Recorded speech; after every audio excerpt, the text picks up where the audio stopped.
ժողովրդական արվեստների թանգարանի փայտարվեստի ցուցասրահում, որն ունի երկար տարիների պատմություն, հիմնադրվել է 1977 թվականին։ Եթե ուշադիր լինենք, մեր սրահը բաժանված է մի քանի հիմնական հատվածների։ Դրանցից են 5 մշակույթի հատվածը, որտեղ կտեսնենք տարբեր կենցաղային առարկաներ։ Երկրորդ հատվածը արձաններն են, կլոր քանդակներն են, և երրորդը դրանք կենցաղային, բայց միևնույն ժամանակ այս բանի դեկորատիվ բնույթ կրող առարկաներն են։ Կենցաղային են համարվում այն, որոնք օգտագործվել են կենցաղում, այսինքն կիրառվել են, դրանք օգտագործվել են մեր առօրյայում և շատ առարկաներ, մինչև օրս էլ մենք տեսնում ենք մեր տներում։ Իսկ երբ որ ասում են դեկորատիվ առարկաներ, նկատի ունենք, որ դրանք միայն դեկորատիվ բնույթ են կրել, այսինքն պատրաստել նմանատիպ առարկաներ, որոնք օգտագործվել են։ Հիմա ձեզ աղացի մի քանի առարկաների մասին կպատմեմ, դրանցից են օրինակ տեսնում եք վերևում կախված արկղերը, որոնց մեջ գդալներ կան։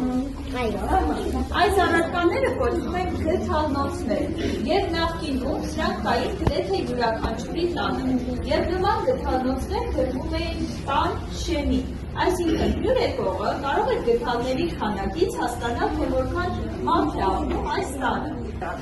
Իր գդալը վերցնում էր իր հետ ու տանում էր այն տուն, որտեղ որ պիտի շարունակեր բնակվել։ Շատ լավ, քանի որ հոմայի շաղդղաններին վերագրել են չարխափան հատկություն, ինչ է դա նշանակում, այսինքն հավատացել են, որ օրինակ շաղդղանը կախել կպաշտպանի իրենց վատ իրադարձություններից, հիվանդություններից, իրենց հաջողություն կբերի, ապա որպեսզի այդ հատկությունները պահպանվեին, վարպետը, որ պիտի պատրաստեր նման հմայի դահլան, գրեթե 3 օր ոչ մեկի հետ չէր շփվում, առանձնանում է իր սենյակում, արվեստանոցում։ Այս հատվածում տեսնում ենք գրակալներ, վառ ինքնին հուշում, ինքը վրան դնելու համար է նախատեսված։ Սովորաբար մեր օրերում գրակալներ տեսնում ենք եկեղեցիներում, բացված վիճակում, որի վրա կա աստվածաշունչ։ Իսկ ներքևում տեսնում ենք այս կարած հիշեցնող առարկաներ ամիսքերով, որ ուշադիր նայեք, կարծես թե կնոջ տեսքն է, չէ՞, մարդու են հիշեցնում։ Դրա համար սրանք կոչվում են կանացիակերպ աղամաններ, դրանց մեջ աղ են պահել և պատրաստվել են կավից։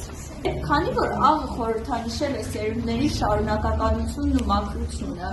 իսկ որպես կնոջ կերպար, պաշտել են նախկինում Անահիտ աստվածուհուն, ով եղել է մայրության և պտղաբերության աստվածուհի, հետագայում այս երկու խորհուրդները միացնելով իրար ստեղծել են նման կանացիակերպ աղամաններ։ Տեսեք, ես սկզբում նշեցի, ունեինք դեկորատիվ առարկաներ և կենցաղային առարկաներ։ Հարցրել են որպես քանդակներ, որպեսզի տեսնենք պատրաստման ձևը։